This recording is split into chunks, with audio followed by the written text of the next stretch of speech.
My guest today is Bill Edwards, who has written a book about the royal residences. Welcome, Bill.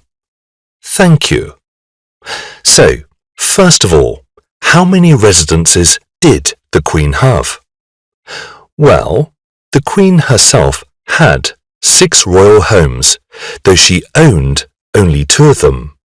She inherited these private residences from her father, King George VI. She used them for holidays. The others are owned by the state. And which are they? Buckingham Palace, Windsor Castle, Holyrood Palace in Scotland, and Hillsborough Castle in Northern Ireland. These are the 4 official royal residences. That's a lot of homes. Can you tell us a bit about how she used them all? The Queen had quite a strict routine, actually, when she wasn't travelling around the world. Buckingham Palace, in the centre of London, was the royal residence from Monday to Friday, and that was where she entertained all the heads of state and official visitors. She also met with the Prime Minister every Thursday evening to catch up with the nation's politics. Apparently, she was very well informed and asked a lot of questions. And what did she do at weekends? She usually went to Windsor Castle. That was her official country residence and owned by the state. It's near London. It's the largest and oldest inhabited castle in the world. It's been the family home of British kings and queens since the 10th century. The Queen spent most weekends there with her family when she had time. The family always stayed there for a month over Easter too, and for a week in June. That's when the horse racing at Ascot takes place.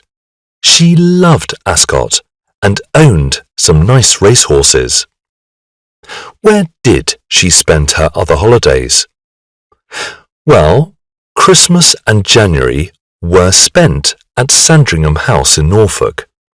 Prince Albert, Queen Victoria's eldest son, bought it in 1862 when he got married, so it's owned by the family privately. The family have loved the place ever since and have made many improvements over the years.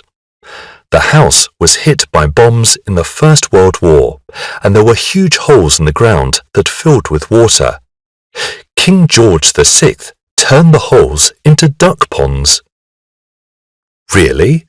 And the Queen also went to Scotland every year, didn't she? She did, every summer.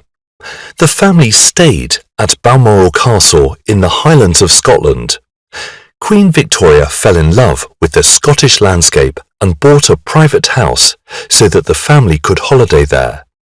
That tradition has continued. The castle is also a working estate and provides jobs for many people. The Queen had another residence in Scotland, though. Yes, her official residence was Holyrood Palace in Edinburgh, the capital city of Scotland. She stayed there when she had official business, and she was there every July for a week. It was called Holyrood Week appropriately. And was that the same for her official residence in Northern Ireland? Exactly. Hillsborough Castle is near the capital city of Belfast. She stayed there and entertained guests when she was on official business in Northern Ireland. Okay, so that's a lot of homes.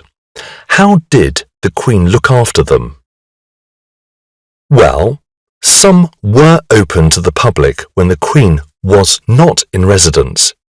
Buckingham Palace is the latest one to open its doors. It's open for 2 months in the summer, and it's extremely popular with visitors, both from home and abroad, as you can imagine. Indeed, it would be well worth a visit. Many thanks, Bill, for giving us the tour of the royal residences, a fascinating insight into royal life. Thank you. My pleasure.